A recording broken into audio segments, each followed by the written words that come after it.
পাকিস্তানের পর নেদারল্যান্ডসের বিপক্ষেও সিরিজ জিতে নিয়েছে বাংলাদেশ দল। এশিয়া কাপের আগে চলমান সিরিজ দিয়ে প্রস্তুতি সারার লক্ষ্য টাইগারদের।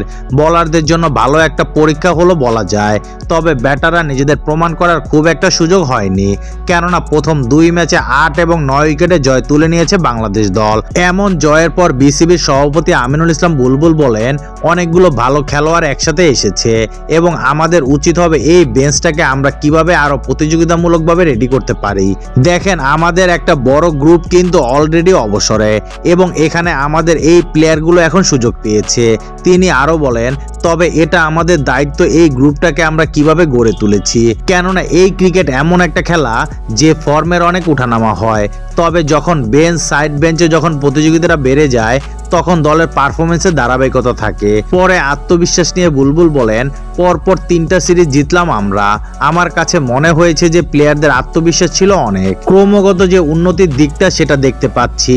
এই আত্মবিশ্বাসটা হয়তো ইনশাল্লাহ এশিয়া কাপে কাজে লাগবে। লিটন দাসকে নিয়ে বিসিবির সভাপতি বলেন, বাংলাদেশ এখন একটা দল হিসেবে খেলছে। লিটনের মাঝে দেখা যাচ্ছে যে মাঠে তার উপস্থিতিটা খুব দেখা যাচ্ছে, শুধু মাঠের মধ্যে না, সব মিলিয়ে ওর ক্যাপ্টেন্সি খুব ব্রিলিয়ান্ট।